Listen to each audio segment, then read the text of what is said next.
Papaano ho ba makapagpa-register dito po sa isang konsulta facility ho ba o pasilidad na magbibigay nga nitong mga PhilHealth Consulta Package?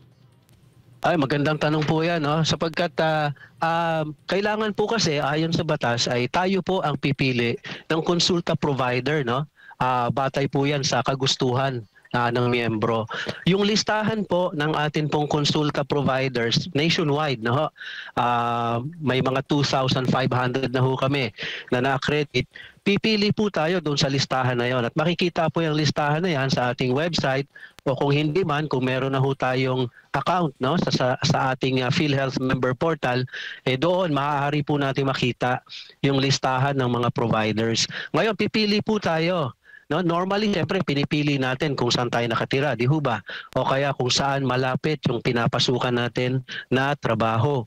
Pag nakapili na ho tayo, kapag tayo'y nasa member portal, magagawa na po natin na magpa-register doon sa pipiliin po nating provider. At kapag naka-register na ho tayo, may proseso din po doon para po makapag-appointment na po tayo doon sa ating pagpapakonsulta.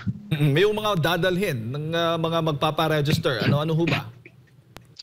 Well, basic naman po yan, no? Dali natin siyempre yung ating PhilHealth ID o kung wala man na tayong PhilHealth ID, any valid ID po, ano ho. Pero mahalaga kasi dito na tayo po may PhilHealth number sapagkat mapapabilis niyan, no, yung proseso. So, pinakamaganda tayo po rehistrado na sa PhilHealth, meron tayong PhilHealth number kasi yan ang gagamitin natin kapag magre-rehistro tayo sa isang konsulta provider na pinili po natin. Ngayon ho ba lahat ng mga Pilipino ay naka-register na? Kung hindi, ilan lang naman yung yung hindi pa, ilang porsyento na po? At paano po sila makakapag ano pong gagawin nila para ito'y ang mga gagawin nila para makapag-register tulad ng sinasabi po ninyo?